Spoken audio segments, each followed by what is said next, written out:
My YouTube channel practice point 4 का आपका 6 question है। Mr and Mrs Sood purchase a new house for ₹3,20,000 due to raise in rate of interest after 3 years were unable to afford their mortgage repayment and had to sell the house for ₹2,85,000. 5. Find loss incurred, the loss percentage. Second question में आपको first में loss find करना है, second में कितना percentage loss हुआ है वो फाइंड करना है।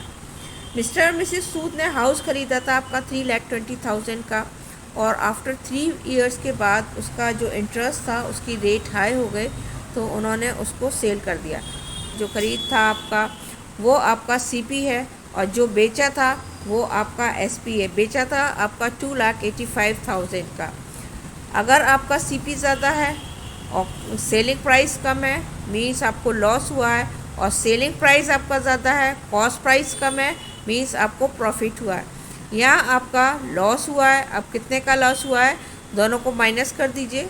फर्स्ट क्वेश्चन में दोनों को माइनस कर दीजिए, सीपी माइनस एसपी। ये आपका लॉस आपका 35,000 का यहाँ पर लॉस हुआ है, और लॉस परसेंटेज के लिए आप लॉस रखेंगे अपॉन सीपी रखेंगे और मल्टीप्लाई 100, तो ये आपका लॉस परसेंटेज आ जाएगा। लॉस परसेंटेज निकालने के लिए लॉस आप ऊपर रखेंगे, सीपी लॉस आपका 35,000 है और सीपी 3,20,000 है और मल्टीप्लाई 100। 20 से आप 20 कट कर दीजिए और ये आपके 20 यहाँ 20 कट हो जाते हैं। ये आपका 10 ऊपर लेफ्ट बचेगा, आपका 32 नीचे बचेगा। 2 की टेबल से डिविजिबल कर लीजिए। 2 1 2 और 2 6 आपका 12, 2 1 2 और 2 7 14 और 1 लेफ्ट बचेगा, और 2 5 आपका 10 आएगा।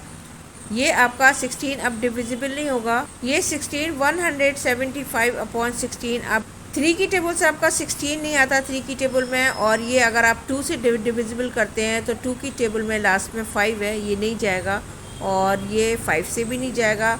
आप 16 से आप डिवाइड करेंगे, आप 16 1 16 और ये आपका 15 लेफ्ट बचेगा, और ये आपका 10 आ जाएगा। 10 ये आपका रिमाइंडर है। 15 अपॉन 16% ये आपका आंसर आ जाता है।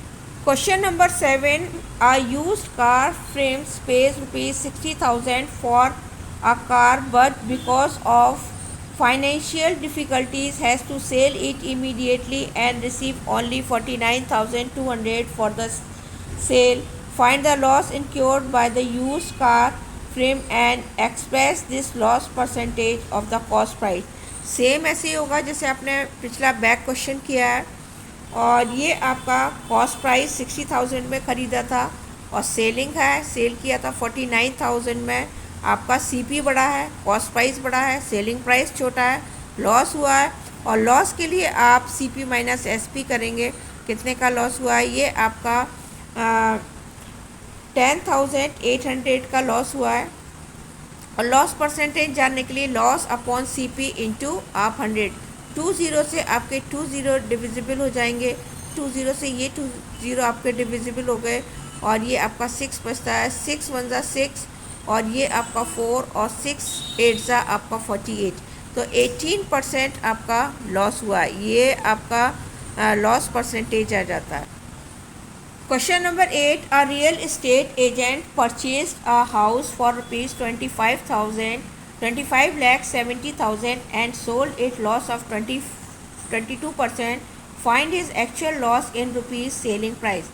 यहाँ आपको सीपी दिया हुआ है और आपको लॉस परसेंटेज दिया हुआ है, और आपसे परसेंटेज है आपका जो रुपीज़ में है यहाँ परसेंटेज में है कितना लॉस हुआ है वो आपको फाइंड करना है। आपको फाइंड करने के लिए लॉस फाइंड करने के लिए जो आपको लॉस परसेंटेज है 22 अपॉन आप 100 रखिए और मल्टीप्लाई सीपी।